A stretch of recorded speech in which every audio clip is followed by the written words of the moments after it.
I'm back. Welcome back, everybody. This is Sorare Teacher. It has been a crazy long time since the last time I made a video. My life has been absolutely wild. I've been playing Sorare every weekend, of course. I don't miss, a single game week. I always make sure I set my lineups. But my real life has been absolutely nuts. From buying a house to going on trips to various, family events. Just a lot of things have taken up my time, and so my video making has kind of fallen by the wayside. And I know in my last video, I said I was going to try to, make videos more frequently, and that was like, a couple months ago. So I really want to get back into video making on a more consistent basis. I know those of you who have watched my videos in the past, I'm sure you want to see content come out more consistently, right, on a weekly basis or a bi-weekly basis, and that's really what I want to get back to. So I think now that things have gotten a little easier, the new house has gotten more into maintenance mode. Not really focusing on all that crazy stuff all the time. It is my hope to get back into some videos on a more consistent basis. So with that being said, today for today's video, I really just want to talk about how the season went, right? How the MLS season went, how my time in Champion America went this year, because I am a Champion America player first and foremost, especially when it comes to the MLS players, Major League Soccer. Almost my entire roster, my entire gallery is made up of MLS players. That's what I love. I'm a huge fan of the league. I watch games pretty much every weekend. At least 2 or 3 games. I watch a ton of them. Because in my opinion, that's really the only way you get a feel for, how teams play and what kind of players are going to be rising or falling in terms of things like depth charts or playing time, or coaches' confidence, that kind of stuff. So I watch as many games as I can. So most of my gallery, almost all of it, is strictly MLS. That's what I focused on. I'm using MLS players across the 2022 season. So just want to do a quick review of how the season went for me, right? I started playing this game back in August of 2021. So that was really like the tail end of the 2021 season, right? So that's when I was still learning how Sorare worked. That's when I was tinkering around with, how to make best lineups, how to optimize my gallery, what I should focus on within the context of like buying players. Excuse me. So this is really the first season of Sorare where I really have felt like I've played the whole thing, or at least most of the season, with an understanding of lineup strategies, gallery optimization, things like that. So how did the season go? How did my first full season in Champion America go on Sorare? Let's go ahead and take a look. So let me see, where do I find that stuff? I think it's, yeah, there we go. So if I start back at, I think it was, I think this is when I really first started. Game week 268 was when I started going like head first into Champion America. The stuff that was earlier, this is really when I was like a mainly like a threshold player guy. Like I was focusing on just hitting threshold with 4 guys. So trying to figure out my options for goalies. Actually, one of my first goalies that I got that was a rare goalie was Tyler Miller at Minnesota United. And right after I buy him, he loses his spot to Dane Sinclair. I do think Tyler Miller is going to become a starting goalie for another team at some point in the near future.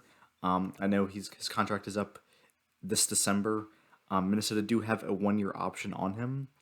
And so it's my hope that they don't exercise that option, that they let him become a free agent, test the free agency market. Because I do think he will be a starter elsewhere. He was a top 10 goalie statistically prior to him becoming the number 2 at Minnesota behind Sinclair. So I was struggling for a while there, right? Playing with 4 players, mostly mainly aiming for thresholds. But this is when I really started to, work on getting a full 5-man lineup, right? Using a rare goalie as for a starting goalie, trying to aim for rewards. And basically, what I did early on in the season was I decided, you know what, I'm gonna focus on quality, high tier correlated stacks. And when I say stacks, I don't mean a whole 5-man lineup. I mean strictly a goalie and defender pair, as well as a forward and attacking midfielder pair, whether that's a winger, whether that's a cam. I try to mainly aim for like those two player correlated stacks plus a high performing player or a player with a very high floor, such as like a Marky Delgado from the LA Galaxy, right? So let me show you kind of what I was doing with my roster. I think it's probably the easiest thing to look at first before I get into what I won this year, which I did win a lot of really good stuff. I think I did better my first full season than I could have possibly imagined, right? As a guy just getting the Sorare in my first full season. So what I did was I went out and I bought some big guns, right? I bought Andre Blake, who would be my main top tier guy in my best lineups. I got Dane Sinclair because Tyler Miller, was the only starter guy. I wanted to go with Dane Sinclair because I do think pretty highly of Minnesota United. In terms of their defensive statistical work, they were pretty much always in that upper, above average range historically. This year, unfortunately for me, Minnesota was below average defensively, but that's because they had a ton of injuries. Their starting like left back was out for basically the entire season. They had to bring in some new guys in the summer to help fill in some gaps. Asani Dotson had a season-ending injury, and he was filling in at right back. So like they had just a ton of injuries all across the season to some of their core defensive pieces, and so yeah, so Dane Sinclair didn't work as well as I thought he would this season because of getting those injuries, making it harder for him to keep those clean sheets. But I do think Minnesota United will be they'll regress back to the mean, right? They'll do better next season when they have a fully healthy defensive lineup, and so I think Sinclair will be pretty valuable next year. But anyway, that's tangential. That's beside the point. So Andre Blake went out and got him. I spent a ton. At this point in time, he was probably my most expensive purchase ever in my server career. I went out and spent 0.68 ETH on him. This is when ETH was more expensive. Right now we're like around like the $1,200 $1,300 range for an Ethereum. This was way back when it was like I want to say maybe like double that or definitely much higher than where it is today. So again, my biggest purchase by far, but boy, did he pay dividends. I paired him with actually two guys. I went out and got Glesnes and Elliott. Not only am I a Philadelphia Union fan personally, but I thought because of the matrix changes that took place this year, I had to go for top tier center backs or top tier defenders. Because as you guys know, in the current matrix, right, in the current meta for Sorare, bad defenses are penalized worse than ever, right? You have more penalties to the goalkeeper. You have a larger goals conceded penalty to defenders. So I was like, if I'm going to have defenders, I have to focus on the top tier guys, right? The defenses that are the best, the ones where points lost, right? Like, for example, goals conceded, for example, are minimized, right? Because really, you're going to win, the way you're going to beat everyone else is by having defenses that are hurting themselves the least, right? And I'm not necessarily like doing the most offensively or getting on the end of like decisives, but really just guys who aren't going to hurt themselves or shoot themselves in the foot by conceding goals, losing possession, stuff like that. So I went out, I got the two starting center backs for Philly. That worked out really great for me this year because Philadelphia had really a record-setting defense. I think they gave up fewer goals than any MLS defense in the history of the league. Like it was truly a record-setting defense for the Union this year. So that worked out in my favor. Paid huge dividends. As you can see, this defense, right? Either whether it was Blake and Glesnes, or whether it was Blake and Elliott, or whether it was all three paired together in the same game week, he won me a ton of rewards. Right, I won a crap ton with that defensive lineup that I built. Right, with Blake being the star of that lineup. I also managed to parlay one of those rewards, which I got, as you can see here. This big daddy, right, Lucio Costa, which if you don't know, he is the league's best assister, right? You guys think of like the best offensive midfielders. You think of like Carlos Heel. You think of guys who have like flashier names. Lucio Costa this year had more assists than anybody in the league. Like he's truly the assist king in the MLS. Well, because of the fact that I was able to get this really solid defensive pairing, I was able to get like a ton of points from my defensive correlated stack. I was actually able to win Lucho Acosta. I finished DC sixth in Champion America Rare in this game week, so I was just barely out of range of the star rare. I was super super close, just by like a few points away from my first star rare. But anyway, I won him, and as soon as I won him, I went out and I bought. Let me go ahead and back to my gallery here. I went out and I bought Brenner, right? You can see I spent a lot on Brenner too. Spent over half on Ethan Brenner because he is, in my opinion, easily one of the most talented and technically gifted young forwards in North America. They bought him for like $13 million from a Brazilian club. I think they spent 13 million on him from Santos. I might be mistaken. If I'm mistaken, you could correct me in the comments. But I'm pretty sure it's from Santos. And using this correlated defensive stack of Andre Blake and either Glazens or Elliott most game weeks, as well as the correlated offensive stack of Lucho Acosta and Brenner. Boy, when those two correlated stacks went off at the same time, right? Whether it's a Philadelphia Union clean sheet and an Acosta assist to a Brenner goal, right? Or it was a Brenner. Brenner actually had 3 hat tricks this year, so it's like a Brenner hat trick with Acosta getting on the end some of his assists, or getting like getting a penalty or something like that. If they went off at the same time, I won so much stuff, right? I had such a good time when both those scoreless stacks went off at the same time, right? So I won things like a Shaqiri, for example, right? That was just like a few weeks after I won Acosta, right? Using that lineup, use scoreless stacks. I got a Shaqiri. I was able to get really. I ended up getting a ton of guys from Central America. I got some guys from San Lorenzo. I just won a good tier 2 defender from the Brazilian league, Capixaba. I think that's how you say that in Portuguese. I think the X makes like a sh sound, if I'm not mistaken. So Juninho Capixaba. He's been a really high scoring fullback for Fortaleza. So I just was able to win so much good stuff when I spent a lot of money, when I actually like invested a lot of my money into like a truly star tier defensive correlate stack. Right, I got Kranza, Jack Price, right.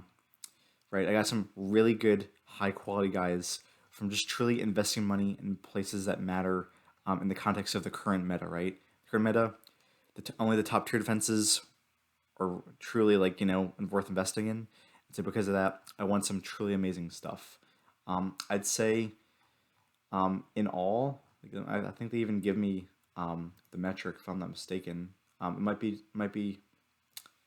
yeah, it might be blocked now. I know I don't have the upgrade. I'm waiting until next MLS season to do the upgrade. I figured I'd wait until I have a full season to benefit from what I'm paying for. So don't worry. I do plan to have this again in the future, just not right now. While it's we're rapidly approaching the off season for a while.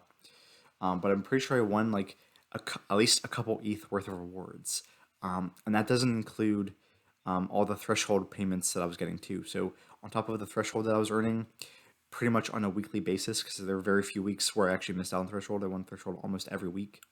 I think I won roughly like a couple of ETH worth of prizes, which was pretty awesome. As you can see, if I go to the stats, manager stats, I think that's where I want to go. You can see just how much my gallery has grown. If it'll actually load there. Yep. So there we go. So you can see, like, look at this jump, right? This is when I started winning a lot of stuff. This is when I truly invested a lot of money into star quality defensive stack, and then when I invested money into Brenner to create a really high tier offensive correlated stack, right, with Acosta and Brenner. Like you can see, my rewards just skyrocketed, right? Like that investment in a high tier correlated stacks, right? That truly paid dividends in a big way. I wasn't that successful towards the end of the season. For some reason, Champion America scores were like absolutely nuts. Like I was hitting 400 points, and just barely winning like a mid tier or high tier two card, tier two rare, which is insane, right? Like usually when you think like if you hit 400 points, you're expecting a tier one card, right? That wasn't happening towards the end of the season. Like over the past couple months, like I was just barely getting on tier twos with a score of a 400. As a matter of fact, if I go back in this and show you, like look at this. I got 401 points in this game week, and I only finished 42nd in Champion America Rare, right? Like I didn't even get a top tier two. I finished in like the middle of the pack in terms of tier two rewards, which is kind of crazy, right? 400 points and only finishing in the middle of the pack in tier two. That's kind of nuts, right? It's absolutely crazy. But then that's the way the cookie crumbles, right? You just got to play with the hand you're dealt. And so the end of the season didn't go as great as I wanted, but back in that peak of like June, July, August, I was like I was straight killing it, right? Like when you think of like high quality cards, you think of Carranza, you think of Acosta, you think of Shakir, you think of Price, you think of Farrell, right? Back at the spec when Farrell was worth like a quarter of an ETH, right? I won Farrell back when he was selling for like zero point 0.2 to 0.25 ETH per rare. I know he fell off quite a bit this season. Towards the end of the season, like he was getting some pretty bad scores. He was like conceding some penalties, got some red cards, just a lot of like very uncharacteristic things are happening to Farrell towards the end. But when I won him, like say again, like you see 27th here, Champion America, like he was straight killing it, like 50, 60 point averages, right? A lot of clean sheets, a lot of green scores. And so um, I had overall, in my opinion, I had a really strong first season. And as you can see here, even with my finishes, right? Just in Champion America, 27th, 20th, 6th, 30th, 65th, 77th, 42nd, 35th, right? I had some really good finishes this year in Champion America. All Star Rare, that's kind of where I put like my leftovers. I really didn't focus that much on trying to win cards in All Star Rare over the course of 2022. I was really always pretty much always putting my big guns in America Rare, but I still got a 20th place in Australia. This was a total surprise. Like again, I just put my leftovers in there, and for some reason, all my leftovers were just like banging indecisives. And so in the same game week, I got 20th place. I actually it's pretty ironic. I got 20th place in both of them, right? So Jack Price and All Star Rare and a Carranza Champion America. But again, overall, really successful first season, I think. Because again, I invested money in a high tier defensive stack. Because I invested money in a really good correlated offense, right, with Acosta and Brenner. Um, I think I did really well. I would consider this a pretty successful first season. Some other things that I think contributed to a really successful first season, and this is really important, is when I was constructing my lineup for this year, right? Because you can't just have four guys. You need five guys. So in order to construct the rest of my lineup, I try to focus on guys who are essentially the best players on bad teams. And I'll give you some examples. One guy who stands out from the pack in terms of a good player on a bad team was Lewis Morgan. Now, when you think of the New York Red Bulls, think of a team that's really bad at scoring goals. Think of a team that's really bad at connecting passes together. As a matter of fact, the Red Bulls were the worst passing team this season by ridiculously wide margin, by like a staggeringly high margin. They were the worst passing team. Well, despite being awful at passing, Morgan was a guy who was taking set pieces. He took corners. He took penalties. He essentially did it all for the Red Bulls, which meant that if the Red Bulls scored or they did something good, like something positive came out of their play, he was typically on the end of it, whether it was a penalty that he scored, whether it was him setting up something important on a set piece, right? Whether something from open play. He was the guy who's pretty much always on the end of whatever good happened to that team. And so I would use him a lot as my fifth person, right, to get in terms of try to get an extra decisive for my lineup. Diego Valdez, he's not a good player on a bad team. He's a good player on a great team. America really bounced back this season in a big way in Liga MX. He was really banging decisives quite a lot towards the middle and end of the season for America. You can see here, like towards the end, like 87, 96, 90. He even got a penalty as a sub. He came in and got a penalty as a sub. So 66 as a sub, right? He was really banging them. Like you see these scores here, like he was truly helping me in a big way as that critical fifth piece in those this correlated sandwich, sorry, this correlated stack sandwiches, right? So again, when you're trying to build a lineup, when you're trying to build a gallery, a really good tactic, a really good strategy for gallery building is where are the best players on the bad teams, right? Where are the guys who basically do it all for bad teams? Guys like, again, Espinoza, guys like Morgan, they do it all for teams that are considered to be like below average or subpar. Same thing for really the rest, like my forwards too, right? Diego Rubio, he finished the season with the highest L5, the highest L15 of any forward in MLS, and he was on a pretty awful team, right? He was on a team that didn't make playoffs. I think the Colorado Rapids finished like 11th or 12th in their conference. Don't quote me on that, but they again like they finished towards the bottom of their conference in the Western Conference. Didn't matter. He took penalties. He scored a bunch of goals. He did it all for a very bad team. Babise, right? Jeremy Babise, same thing for the Earthquakes, right? The San Jose Earthquakes.